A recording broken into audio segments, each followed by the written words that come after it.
Better shake your booties for black girl nerds.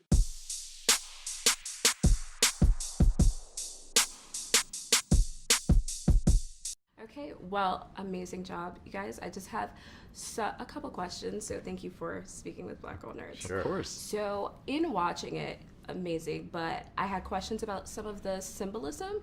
So, Tree's name, I wondered if that had anything to do with the growth that we're supposed to expect from her throughout the movie. Absolutely. I think Okay. that's definitely a tree. It needs nourishment to grow, and in this case, she needs to relive the same day over and over again to sort of figure out a way to grow.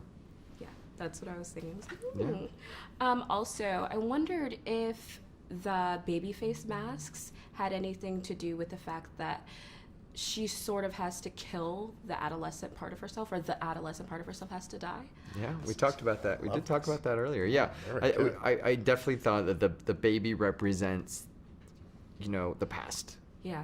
And her past is constantly in pursuit of her, and only until she faces her past can she stop her killer and figure out how to move on. So, absolutely. Well, that was an amazing way to put it, because it was so fun, but you're still getting these subtle symbolism.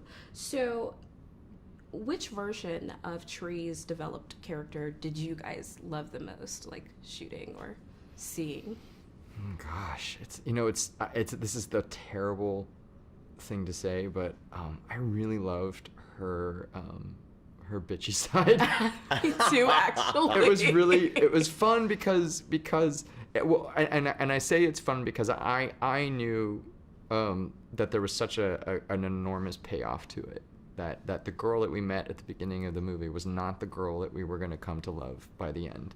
And I think it's really unusual, especially in horror movies, for characters to have that kind of arc, to have that journey. And so it was a lot of fun. But just watching her not care about anything anymore was also a lot of fun. I mean, it's, again, there's like stuff in this movie that we have this really big obnoxious fart joke in the movie, and it's not because I was just trying to get a fart joke in the movie. It was because I'm telling the audience, she does not care anymore. She's not trying to manage her impression anymore. And I also think that it's uncommon to see actresses in movies like that. And it's sort of like, why is it okay for the dudes to do that, but it's not okay for the girls? And so for me, it was really just about sort of liberating her as well, and just saying, I'm just going to do whatever I want.